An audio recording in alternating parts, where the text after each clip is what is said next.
कोई दिन में बहुत बार भी मास्टरबेट कर लेता है वो भी नॉर्मल है, तो हफ्ते में रोज़ कर लेता है वो भी नॉर्मल है, तो जो 15 दिन 2-3 महीने में एक आधी बार कर लेता है वो भी नॉर्मल है, और जो नहीं करता वो भी नॉर्मल है। कि मास्टरबेट करने के लिए वो फ़ोन को कंज्यूम करते हैं अपने फ़ोन पे, that is a problem actually.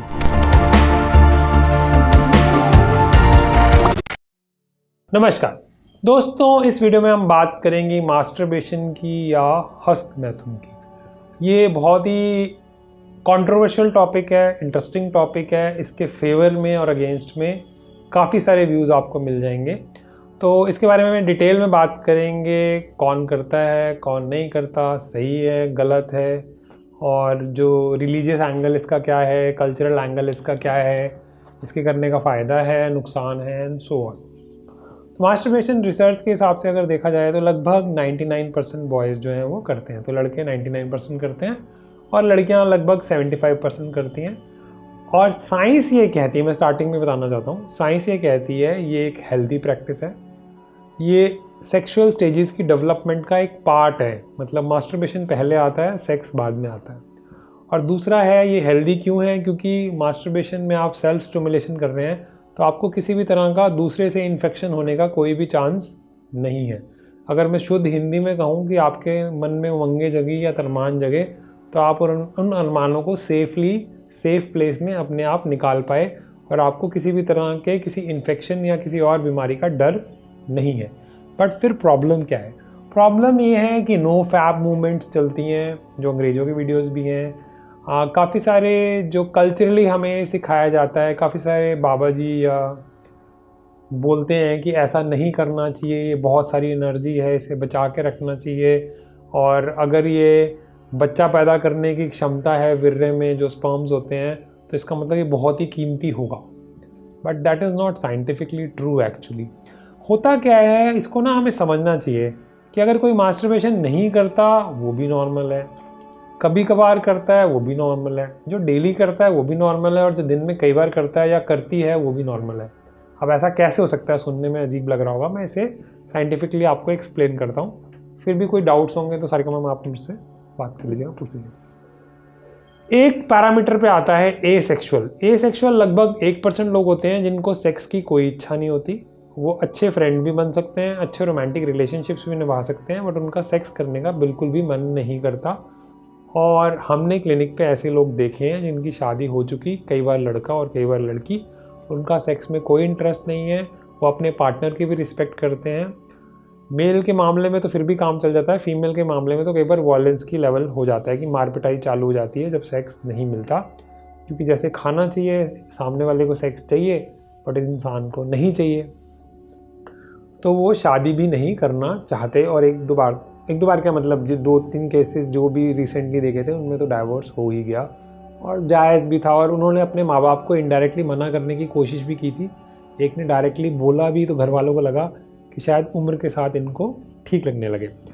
तो जो लोग एसेक्सुअल हैं, अगर वो किसी भी रिलीजन के एंगल में जाते हैं और वो बोलते हैं कि सेक्स नहीं करना चाहिए, तो उनके लिए तो बहुत ही कंफर्टेबल है, क्योंकि उनका अपना मन करता नहीं और वो जेन्युइन है। और कई लोग झूठे और पाखंडी भी होते हैं, तो क्योंकि वैसे तो वो दुनिया को बोलते हैं कि नहीं करना चाहिए, बट खुद ही जो है कोई ना कोई रिलीजियस गुरुजी जो हैं खुद ही सेक्सुअल एंगल्स में जो हैं वो फंस जाते हैं। जैसे कि पिछले भी एक वीडियो में मैंने कहा था कि जो सेक्सुअल इन्फेक्शंस होते हैं वो सबसे ज़्यादा कॉमन जो होते हैं वो स्टूडेंट्स में होते हैं, सोल्जर्स में होते हैं, और सेंट्स में होते हैं। अब सेंट्स किसी भी रिलीजन के हो सकते हैं। तो उसका रीज़न क्या है कि जहाँ भी इसको दबाने की कोशिश की गई है उसका कोई ना कोई गलत परिणाम ही निकलता है। ये एक नेचुरल प्रोसेस है बॉडी का, और ऐसा होगा ही। और जबकि इसकी बारे में जानकारी बहुत कम होती है, जिसका बहुत ज़्यादा फ़ायदा उठाया जाता है। बट पहले मैं उसी पॉइंट पे वापस आ जाता हूँ। कुछ तो हुए एसेक्सुअल, कुछ हुए हाइपोसेक्सुअल बोलेंगे एक तरह से, किसी का कभी महीने 2 महीने में कभी कभार मन करता है कि वो मास्टरबेट करे। अभी हम बच्चों की बात कर रहे हैं। इवन आपको जान के शायद अगर नई आइडिया है तो नई जानकारी होगी, जिनकी शादी हो चुकी होती है वो भी मास्टरबेट करते हैं, चाहे वो मेल हो या फीमेल हो, और वो परफेक्टली नॉर्मल है। कई बार ऐसा है कि पार्टनर से लड़ाई हो गई, आपस में एक दूसरे के साथ वो सेक्स नहीं कर रहे, बट तमन्नाएं तो जाग रही हैं, तो उनको निकालने का तरीका अच्छा है, बजाय कि एक्स्ट्रा मैरिटल अफेयर चलाएं। कई बार ऐसा हो सकता है कि किसी पार्टनर को मेडिकल प्रॉब्लम हो गई या वो बीमार है, उस वजह से जो है वो सेक्स नहीं कर सकते, बट आपकी इच्छा हो रही है तो आपने सेफली एक सेफ़ एनवायरनमेंट में अपने आप को सेक्सुअली सेटिस्फाई भी कर लिया और आपका रिलेशनशिप भी हेल्दी रहा।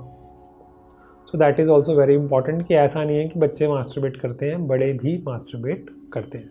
तो एक तो एसेक्सुअल हो गए, एक हाइपोसेक्सुअल हो गए, एक नॉर्मल सेक्सुअलिटी हो गई कि हफ्ते में कभी कभार कर लिया या हफ्ते में 3-4 बार कर लिया या डेली भी कर लिया, कोई प्रॉब्लम नहीं है।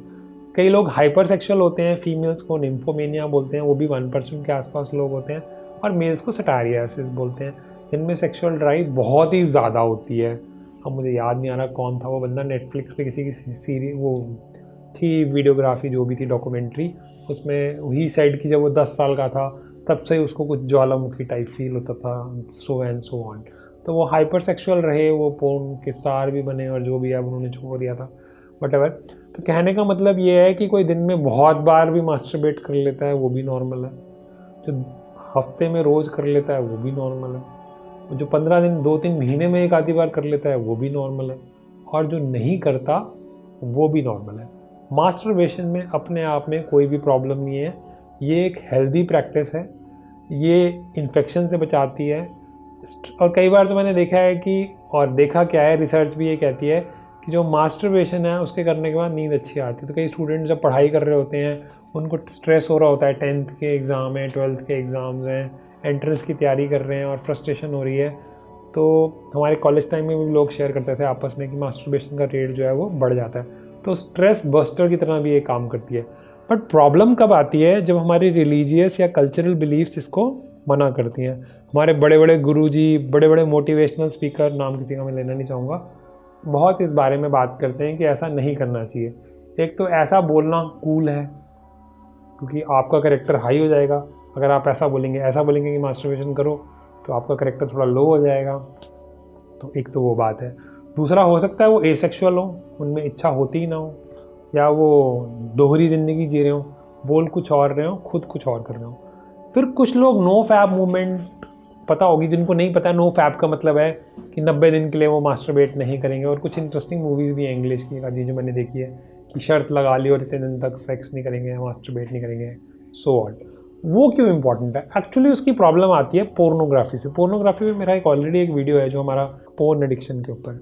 प्रॉब्लम आजकल जो मैं देख रहा हूँ अपने क्लिनिक में वो ये है कि मास्टरबेट करने के लिए वो पोर्न को कंज्यूम करते हैं अपने फ़ोन पे। That is a problem actually. उसकी वजह से क्या होता है, पोर्नोग्राफी में या मास्टरबेशन में भी क्या हो रहा है, डोपामिन रिलीज़ हो रहा है, बट पोर्नोग्राफी में जो चीज़ें दिखाई जाती हैं वो रियलिस्टिक नहीं होती। रियलिस्टिक से कहने का मतलब क्या है, जैसे एक नॉर्मल फ़ोटोग्राफ ले लीजिए जो कैंडिड खींची गई है, और एक फ़ोटोग्राफ ले लीजिए जिससे फ़ोटोशॉप किया गया है। अब जो फ़ोटोशॉप की गई फ़ोटोग्राफ है वो रियल फ़ोटो से तो डेफिनेटली बेटर दिखेगी, बट वो एक रियलिटी नहीं है। मैं इसका एक और एग्जांपल देता हूँ। जैसे आपने ग्रीक गॉड सुने होंगे, जो रोमन एम्पायर था उसमें जो स्कल्पचर्स बनाए जाते थे वो चेहरे वैसे ही बनाए जाते थे जैसा इंसान होता था, इसलिए वो थोड़े से भद्दे लगते हैं देखने में। बट जो ग्रीक गॉड्स होते हैं उनको फ़ोटोशॉप किया जाता था। तो ये फ़ोटोशॉप का जो ज़माना है वो स्टार्टिंग से है। उसी तरह जो पोर्नोग्राफी होती है वो कैमरा फ्रेंडली होगी, जो उसमें पोजेस दिखाए जाएंगे, जो उसमें एक्सप्रेशंस दिखाए जाएंगे फीमेल के। अगर आप वो वीडियोस देखेंगे जिसमें ये दिखाया जाएगा कि पोर्नोग्राफी जो स्टार्स रहे हैं उनकी क्या लाइफ है, उसके बाद क्या लाइफ है, तो आपको पता लगेगा कि जिसने थाउजेंड्स ऑफ वुमेन के साथ सेक्स भी किया है वो भी अकेला है ज़िंदगी में, जबकि किसी का तो ये सपना हो सकता है। तो कि मैं भी ऐसा कभी कर पाऊँ, फैंटेसीज़ में तो होता ही है जब जवान होते हैं बच्चे। तो this is very important to understand. और प्रॉब्लम क्या आती है, पोर्नोग्राफी पे भी हम दोबारा वापस आते हैं कि जब बच्चा मास्टरबेट नहीं करता और वो विल पावर लगाता है। बल्कि मैं अगर अपना पर्सनल एक्सपीरियंस भी याद करूं तो 9th स्टैंडर्ड में मुझे पता लगा कि ये ना गलत है, तो नहीं करना चाहिए। ठीक है जी, अब विल पावर तो अच्छी थी, उन दिनों मैं कराटे करता था, तो मुझे लगा कराटे की ना ताकत मेरी थोड़ी कम हो जाएगी। तो मैंने 8-9 महीने के लिए सुबह भी हनुमान चालीसा पढ़ता था, रात को भी हनुमान चालीसा पढ़ता था। सारे टाइम मेरे दिमाग में यही घूमता रहता था कि सेक्स नहीं करना है। तो घूम क्या रहा है, सेक्स चाहे करना है चाहे नहीं करना है। और उस पूरे 9 महीने तो मैंने ढंग से निकाल दिए। उसके बाद नैन्सी फ्राइडे कोई राइटर होती थी, पता नहीं आजकल उसकी बुक्स मिलती हैं कि नहीं, जो मैंने पढ़ी तो मेरे सारे कॉन्सेप्ट जो हैं मैं क्लियर हो गए। मैंने उन बंदी की फ़ोटो भी नहीं लगी हुई थी उस बुक्स पे, बट मैं रियली उनका थैंकफुल हूँ। उन्होंने फैंटेसीज़ के बारे में, सेक्सुअलिटी के बारे में थोक में बात की थी। और मैं थैंकफुल हूँ अपना एक कज़न का जो अब इस दुनिया में भी नहीं है, अब उन्होंने वैसे बताया, मुझे ऐसे बताया, बट मास्टरबेशन से पहले ही उन्होंने मुझे मास्टरबेशन के बारे में जानकारी दे दी थी। It is very important. जैसे फीमेल्स को पीरियड से पहले ही पीरियड्स की जानकारी दे देनी चाहिए, इवन मास्टरबेशन की जानकारी भी दे देनी चाहिए। उसी तरह लड़कों को, फादर्स का ये रिस्पॉन्सिबिलिटी है, इवन मदर भी ये बता सकती है, ऐसा कोई इशू नहीं है कि मदर नहीं बता सकती, कि आपको इरेक्शंस तो मेल को बचपन से ही आते हैं। तो अगर वो इरेक्शंस आते हैं और उनका नाइटफॉल होता है पहली बार, तो जैसे एक फ़ीमेल को पीरियड्स होते हैं और वो डर जाती है कि मुझे चोट लग गई या कुछ मेरे साथ बुरा हो गया, ये क्या हो गया, और कभी भी हो जाता है वो, तो उसी तरह अगर किसी को रात को सोते हुए सपने में उसका सीमेन डिस्चार्ज हो आता है, या फिर उसने किसी को देखा या कोई मूवी देखी या कुछ क्लिप देख लिया, उसके बाद उसका सीमेन डिस्चार्ज हो गया, तो वो भी काफ़ी ज़्यादा शॉकिंग, ट्रॉमेटाइजिंग हो सकता है, कन्फ्यूजिंग हो सकता है। अब जो बच्चा सेंसिटिव है वो उसका रोना धोना, डिप्रेशन, एंग्जाइटी, बिहेवियर प्रॉब्लम्स, पढ़ाई में परेशानी, कई तरह की चीज़ें हो सकती हैं। फिर वो पूछेगा किससे? पेरेंट्स से। उससे पूछने की हिम्मत है नहीं, टीचर्स ने उसके बारे में बताया नहीं, एजुकेशन नहीं मिली, जो प्रोफेशनल है उनके पास वो जा नहीं सकता। अगर हम चाह कर भी हम वीडियोस तो बना सकते हैं, बट अगर कोई बच्चा 18 साल से छोटा है तो हम उसके बारे में उससे बात नहीं कर सकते। उसके लिए हमें उसके पेरेंट्स का कंसेंट चाहिए ही चाहिए, पेरेंट्स साथ में ही चाहिए। और जो पोर्नोग्राफी है वो अवेलेबल है, और पोर्नोग्राफी पे सरप्राइजिंगली एक प्रोफेशनल के पास लाने में पेरेंट्स को थोड़ा ज़्यादा हैरानी होती है। बट पोर्नोग्राफी अगर बच्चा देख रहा है तो वो एडजस्ट कर लेते हैं, क्योंकि कहीं ना कहीं उन्होंने भी तुक्का चौका मारा था। दूर जाने की बात ही नहीं। अगर मैं अपनी भी बात करूँ तो डेबोनियर करके एक मैगजीन आती थी, फैंटेसी करके एक मैगजीन आती थी, और डेबोनियर मैगजीन में डॉक्टर दीपक कोठारी होते थे, वो आर्टिकल लिखा करते थे। और उनका एक बार लेक्चर सुना तो मैं स्पेशली उनके पास गया था। मैंने उनसे बातचीत भी की थी कि मैंने ना, यार बड़ा अच्छा लगता था, आप बताते थे कि ये आंसर है, ये आंसर है, तो मेरे काफ़ी सारे डाउट्स क्लियर हुए थे। 2-3 लोगों का मैं थैंकफुल हूँ। एक डॉक्टर कोठारी का, एक नैन्सी फ्राइडे जो फीमेल है, पता नहीं रियल नेम था या फेक उनका, और एक अपने उस कज़न का जिसने मुझे मास्टरबेशन होने से पहले ही ये बता दिया कि मास्टरबेशन क्या होती है और जो ये सारी चीज़ें होती हैं।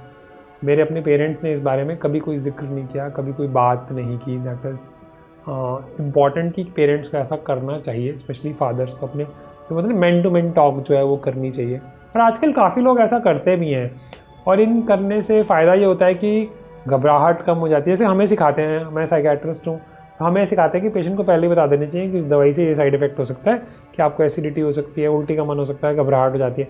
तो उससे क्या फ़ायदा होता है, और रिसर्च भी ये कहती है कि पेशेंट ये समझता है कि मेरा डॉक्टर इंटेलिजेंट है, उसे पता है कि क्या क्या हो सकता है।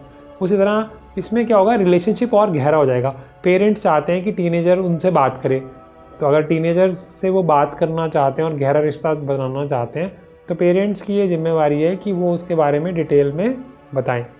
क्योंकि बच्चों को जब पता नहीं होता तो कई तरह की प्रॉब्लम्स आती हैं। प्रॉब्लम्स क्या आती हैं, एक तो प्यूबिक हेयर्स आते हैं, वो बालों को लेकर परेशान होते हैं, अपने पेनिस के साइज़ को लेकर परेशान होते हैं। अब पेनिस, उनको ये नहीं पता होता कि उसमें जब ब्लड भर जाता है, जैसे गुब्बारे में हवा भरते हैं या पानी भरते हैं, तो उसका साइज़ बड़ा हो जाता है। उसी तरह जो पेनिस या जो लिंग है उसका साइज़ बड़ा हो जाता है, बिकॉज उसमें ब्लड होता है। तो जब एक्साइटमेंट होती है तो वो इरेक्ट हो जाता है। अब कई बार फुल इरेक्शन होती है तो थोड़ा लेफ्ट को या राइट को जाता है, तो कईयों के मन में यही डर बैठ जाता है कि सही डायरेक्शन में जा रहा है या गलत डायरेक्शन में जा रहा है। फिर उनके मन में ये डर होता है कि मेरी एक टेस्टिस छोटी है, एक बड़ी है। और सर्दियों में कई बार क्या होता है, ठंड के मारे जो टेस्टिकल्स हैं वो सिकुड़ जाते हैं, तो उनको लगता है साइज़ छोटा हो गया। या कईयों को यही नहीं पता, वो नॉर्मल साइज़ जब छोटा हो जाता है, जब ब्लड निकल जाता है, तो उनको लगता है साइज़ छोटा। इतने सारे भ्रम होते हैं, मतलब लिस्ट जो है वो एंडलेस है। कुछ भी सोच लेते हैं कि ये बाल आ जाएंगे, मैं नामर्द हो जाऊंगा, मैं बच्चों का बाप नहीं बन पाऊंगा, and all that stuff. But इसमें एक और है जो अलग से वीडियो डिजर्व करता है। वैसे ऑलरेडी मैंने ब्यूटीफुल माइंड क्लिनिक पे तो बनाया हुआ है, जो आप देख सकते हैं, पोर्न एडिक्शन का। आजकल जो लेटेस्ट प्रॉब्लम आ रही है वो ये आ रही है कि बच्चे पोर्न देखते हैं, फिर वो मास्टरबेट करते हैं, और कई लोग तो 2-2, 3-3 घंटे पोर्न का इस्तेमाल करते हैं। जैसे जेन जी है शायद, जो 1999 के बाद पैदा हुई है, जो पैदा इंटरनेट के बाद हुई है। 13-14 साल की उम्र में ही अगर बच्चे पोर्नोग्राफी देखना शुरू करते हैं, तो कई बार 18-19 साल की उम्र तक आते आते उनका इरेक्शन ही बंद हो जाता है, और फिर वो नो फैब मूवमेंट और ये सब चलाते हैं। उसका रीज़न ये है कि जब आप रेगुलरली पोर्न कंज्यूम करेंगे, तो वही वाली बात होगी, जैसे आप पेस्ट्री खाते रहेंगे सिर्फ, तो आपके दांत खराब हो जाएंगे, आपका पेट खराब हो जाएगा, आप मैदा खाएंगे, चीनी खाएंगे, बटर खाएंगे, और कोई भी हेल्दी न्यूट्रिशन आपको नहीं मिलेगा। मज़ा तो बहुत आएगा। उसी तरह पोर्नोग्राफी से भी वही प्रॉब्लम आती है कि ये सारी चीज़ों की वजह से आपको नॉर्मल चीज़ें अच्छी लगनी बंद हो जाएंगी। मैंने एक केस देखा था, उसमें था कि उनकी वाइफ प्रेग्नेंट नहीं हो पा रही थी बट वो मास्टरबेट कर पा रहे थे। कैसे? पोर्न देख के। और ऐसे बहुत सारे केसेस देखे हैं मैंने जहाँ नई नई शादी होती है, वो वाइफ के साथ तो सेक्स नहीं कर पाते, लेकिन जब भी वो पोर्न देखते हैं तो वो मास्टरबेट करते हैं या वाइफ से एक्सपेक्ट करते हैं कि वो पोर्न स्टार की तरह हरकतें करे, जो कि प्रैक्टिकली बिल्कुल भी सही नहीं है। तो उनको ये समझना पड़ेगा, क्योंकि उनका जो ब्रेन है, जैसे कोई गांजा फूकता है या स्मैक लेता है या कोकेन लेता है, एग्जैक्टली मैं मजाक नहीं कर रहा एग्जाम्पल देने के लिए, सच में बता रहा हूँ कि दिमाग जो है उसी तरह सटक जाता है। तो पोर्न कोई नहीं देखेगा, मैंने देखी है, डेफिनेटली देखी है, बट रेगुलर कंजम्पशन जो है वो बहुत ही खतरनाक है। So that is very very important कि हम ऐसा ना करें। और हमें ये लगता है कि ये लड़कों की प्रॉब्लम है, ऐसा कुछ नहीं है। सारिका मैम और मैंने पीछे सेक्सुअल एजुकेशन के सेशंस लिए थे स्कूल में 9th से 12th के बच्चों के, तो उसमें लड़कियों ने आके एक बार मेरे से पूछा था, कुछ लड़कियों ने, कि क्या हम पीरियड्स के टाइम मास्टरबेट कर सकते हैं, क्या मास्टरबेट करने से मेरे हेल्थ पे फ़र्क पड़ता है। लड़के तो सवाल पूछते ही हैं, बट उसने कहा था कि सर मुझसे आपसे कुछ अलग से सवाल पूछना चाहती हूँ। तो मुझे अच्छा लगा था कि अवेयरनेस इतनी बढ़ गई है। तो जो गैप है ना, जो हमारी जनरेशन की प्रॉब्लम क्या है कि हम पेरेंट्स से दबे रहे, बच्चों की जानकारी बहुत बढ़ गई, तो वो मिडिल सा में फील करते हैं। तो कई पेरेंट्स जो डोमिनेटिंग होते हैं वो ओवर पावर करने की कोशिश करते हैं, उससे फ़ायदा कुछ नहीं होता। आपको कोई जानकारी नहीं मिलती, आपका रिश्ता जो है वो नाम का रह जाता है। बेटर है कि आप बात करें, समझें, और अगर आपके बस की बात नहीं है तो किसी प्रोफेशनल के पास लेके जाएं जो इस बारे में बात कर सके। क्योंकि प्रॉब्लम क्या होती है, जब शादी होती है अचानक, जिसको आपने कोई सेक्स की जानकारी नहीं दी, आपने जैसी शादी होती है बच्चा करो, ये करो, वो करो, सब कुछ कर दो भैया। जिसको पहले कोई, जैसे हम गाड़ी भी सीखते हैं तो हमें टाइम लगता है, 15 दिन हम अपने किसी ड्राइविंग स्कूल में जाएंगे, फिर अपनी गाड़ी चलाएंगे, महीने 2 महीने के बाद कहीं गाड़ी जाए ढंग से चलेगी। कई लोगों को जान के हैरानी होगी, या काफ़ी लोगों को अगर पता है तो बहुत अच्छी बात है, हनीमून जो है वो टेरिबल होते हैं 50 to 70% के, तो लड़ मर के ही आते हैं और समझ ही नहीं पाते एक दूसरे की सेक्सुअलिटी को। वो सब सेक्सुअल एजुकेशन की कमी की वजह से है, और उसके कई सारे ऊट पटांग से वो कारण समझते हैं। और एक और इंटरेस्टिंग बात है कि काफ़ी सारे पेशेंट्स ने मेरे साथ ये शेयर किया, जो रियल सेक्सोलॉजिस्ट हैं, जो अच्छा काम कर रहे हैं, जैसे डॉक्टर प्रकाश कोठारी की मैंने बात की, उनके लिए तो हैट्स ऑफ हैं। लेकिन काफ़ी सारे झोला छाप डॉक्टर हैं जो आप यूरिनल्स में जाएंगे, मतलब बीइंग ए मेल, आप जैसे फीमेल, वहाँ लिखा होगा बचपन से गलती करते आ रहे थे, नामर्दी का इलाज और वो सब। तो उसमें क्या होता है मैम, आपको भी शायद मैंने कभी शेयर नहीं किया, ठेका करते हैं वो, जैसे मकान का ठेका होता है ना कि 50 लाख, 1 लाख, 2 लाख में आपकी मकान बनेगा या सफ़ेदी होगी, तो वो ठेका कर लेते हैं पेशेंट की औकात देख के कि ये 50,000 दे देगा या 1 लाख दे देगा या 2 लाख दे देगा, कि अब आप ठीक हो जाओगे आगे, और बोलेंगे आगे आपको और प्रॉब्लम नहीं बढ़ेगी। अब प्रॉब्लम तो वैसे ही नहीं थी, और जब आपने इतने पैसे दे दिए तो कईयों को तसल्ली भी हो जाती है, तो वो मुफ्त में पैसा कमा के, और अगर नहीं भी हुआ कोई प्रॉब्लम सॉल्व, जो उनको पल्ले नहीं पड़ी उनके कि प्रॉब्लम कुछ मेडिकल है, जो उनके जो यूरोलॉजिस्ट को देखनी चाहिए या साइकेट्रिस्ट को देखनी चाहिए, या स्किन का कोई इन्फेक्शन है जो उनके पल्ले नहीं पड़ा, तो वो नहीं पड़ा तो कोई बात नहीं, वो किसी को बताएंगे नहीं, क्योंकि सेक्स तो छुपी छुपाई चीज़ है, अगर वो हल्ला मचाएंगे तो उनकी भी बेइज्जती होगी। तो ये बहुत ही ज़्यादा इंपॉर्टेंट चीज़ है, हमारे जैसे प्रोफेशनल्स की ये जिम्मेवारी है कि इसके बारे में सोशल मीडिया में हम जानकारी दें। अब चक्कर क्या है, यूट्यूब में तो चमत्कारी टोट के जो चैनल है उनके कहीं ज़्यादा सब्सक्राइबर होते हैं बजाय ढंग के चैनल्स के जो जानकारी दे रहे होते हैं। अब रीज़न क्या है, लोग भी वो सुनना चाहते हैं, मानना चाहते हैं, या वो कल्चरल बिलीफ से मैच करता है। तो मास्टरबेशन बिल्कुल भी गलत नहीं है, ये नॉर्मल है, अगर आप नहीं करते तो भी, बहुत ज़्यादा करते हैं तो भी, तो अदरवाइज़ कोई इसमें प्रॉब्लम नहीं है। अगर कोई मास्टरबेट नहीं करेगा तो उसका नाइटफॉल तो हो गई, फैक्ट्री में माल बन रहा है तो कहीं ना कहीं से तो निकलेगा ही। अगर वो विल पावर लगा के 15-20 दिन नहीं करते तो उनको नाइटफॉल हो जाता है, दैट्स कम्प्लीटली ओके। उस टाइम लगभग नींद खुल सी भी जाती है, कुछ पता सा भी लग जाता है, और कई पेरेंट्स समझते हैं और एक फ़नी से स्माइल देते हैं और बात को इग्नोर कर देते हैं, बट कई जो है उसका बहुत बुरी तरह देखते हैं। कई मदर्स नहीं समझ पाती हैं, उनको लगता है कि हमारा लड़का बिगड़ गया है, और बाथरूम में बच्चे ज़्यादा टाइम स्पेंड करने लगते हैं, ऑल दैट स्टफ़, और फ़ोन भी लेके जाते हैं आज तो बाथरूम में, तो उसका काफ़ी हद तक मतलब क्लियर ही होता है। तो ये इंपॉर्टेंट चीज़ें हैं। मैम आप कुछ ऐड करना चाहेंगी या पूछना चाहेंगी बाकी का नोट्स? बिल्कुल सर, एक जैसे आपने बताया कि माँ और बेटा, तो एक बिल्कुल रिसेंटली मैंने 2-3 महीने पहले केस देखा था। वो बच्चे को बहुत एंग्जाइटी हो रही थी, उस एंग्जाइटी को देने के लिए एग्ज़ाम एंग्जाइटी हर तरीके से उसको एस्पेक्ट से देखा गया, तो मैंने बहुत, जब रैपो इस्टेब्लिश हो गई बच्चे के साथ, तो मैंने उससे पूछा कि देखो तुम पढ़ भी बहुत अच्छा रहे हो, आउटस्टैंडिंग स्टूडेंट हो, और फिर भी तुम्हें क्यों इतनी एंग्जाइटी हो रही है? तुम्हारे दोस्त सोशल स्किल में बहुत अच्छे हैं, तुम और नेशनल प्लेयर था वो बच्चा। तो मैंने कहा तुम खेलते भी कमाल का हो।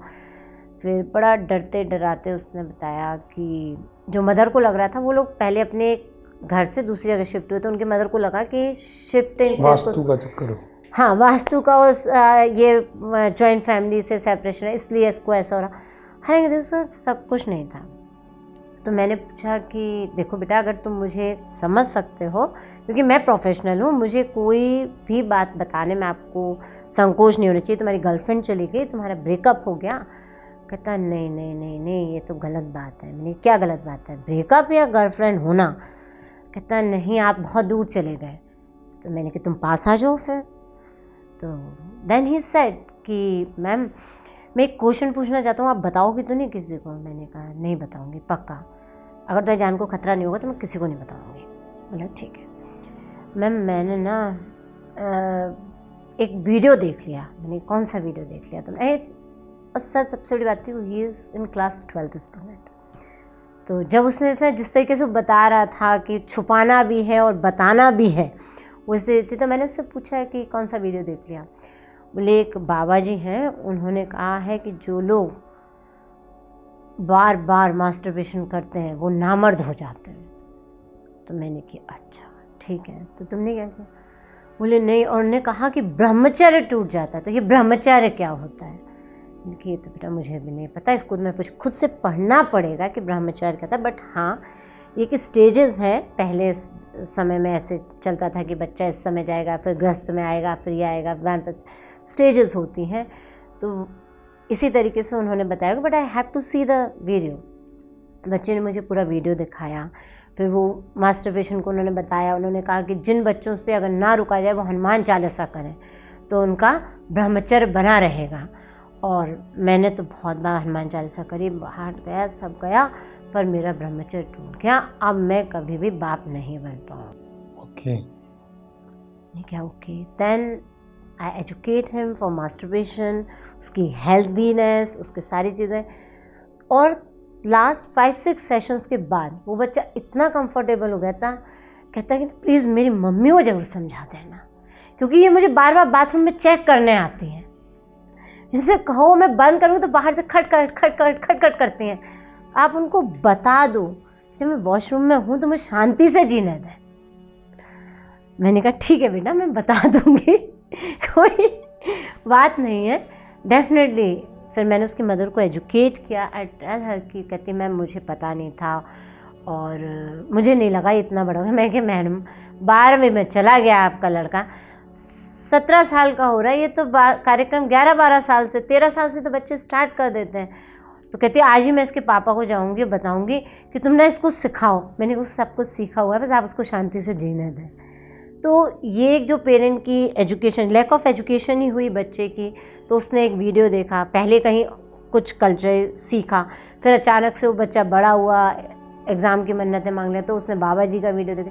तो जो उसकी एंग्जाइटी और जो उसके 4-6 महीने ट्रबल के गुजरे, वो उसके लिए बहुत ज़्यादा, क्योंकि अगर वो इम्पोर्टेंट जंक्शन भी है ना मैम, एग्ज़ाम आ रहे हैं, किसी के 10th के बोर्ड्स के, किसी के 12th के बोर्ड्स के एग्ज़ाम आ रहे हैं, किसी की गर्लफ्रेंड बन रही है और उसको डर लग रहा है कि मेरे से कुछ होगा कि नहीं, किसी की शादी आ रही है नज़दीक। और अक्सर मैंने जो देखा है, जो बात हाँ इंपॉर्टेंट रही मैम, धात सिंड्रोम की। यस सर, मज़े की बात, धात सिंड्रोम का मेरा ऑलरेडी एक वीडियो भी है ब्यूटीफुल माइंड क्लिनिक का, तो मुझे याद नहीं रहता लिंक जोड़ना, बट एनीवे मैं लिंक कोशिश करूँगा लिंक जोड़ दूँ जब ये वीडियो डालूंगा। इंटरेस्टिंगली जब मैंने MBBS की थी तो मेरा पहला जो केस था वो धात सिंड्रोम का था, और जब मैंने MD की उसके बाद जो मेरा प्राइवेट प्रैक्टिस का पहला केस था वो भी धात सिंड्रोम का था। धात का मतलब होता है वाइट। तो कई लोगों को ये डरने लगने जाता है कि वो लगातार मास्टरबेट कर रहे हैं तो उनका सीमेंट डिस्चार्ज हो रहा है यूरिन में। और कई सारे बच्चों को, हाँ एक इंपॉर्टेंट पॉइंट जो मेरे माइंड से रह गया वो ये था कि कईयों को जब सेक्सुअल स्टिमुलेशन होती है, वो पोर्नोग्राफी देखते हैं या कोई क्रश ही देख लेते हैं अपना, या कोई मैगजीन में कुछ देख लेते हैं, तो